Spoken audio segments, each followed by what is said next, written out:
በራስ የሚተማመን ሰው ባህሪያቶቹ ምንድናቸው? ዛሬ የምንመለከተው እነዚህ ነገሮች ነው። በራስ የሚተማመኑበት ሰው ባህሪያት ምንድነው የሚለው ቤተሰቦቼ እንድትከታተሉኝ ጋብዛቸዋለሁ። እኔ እንደማስበው ወይም እርግጠኛ አይደለሁም አትበሉ።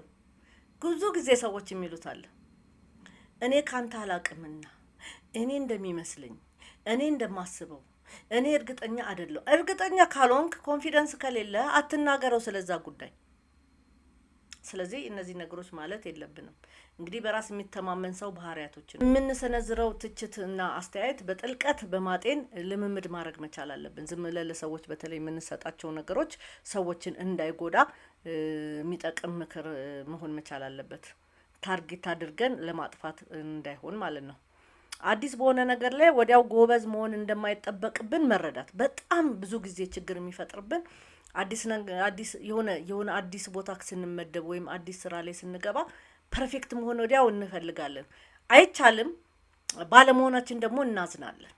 እሱ መሆን መቻል የለበትም እና አዲስ በሆነ ነገር ላይ ወዲያው ጎበዝ መሆን እንደማይጠበቅብን መረዳት፣ ራሳችንን አፕግሬድ ለማድረግ ደግሞ ጥረት ማድረግ መቻል እንዳለብን ማሰብ አለብን ማለት ነው።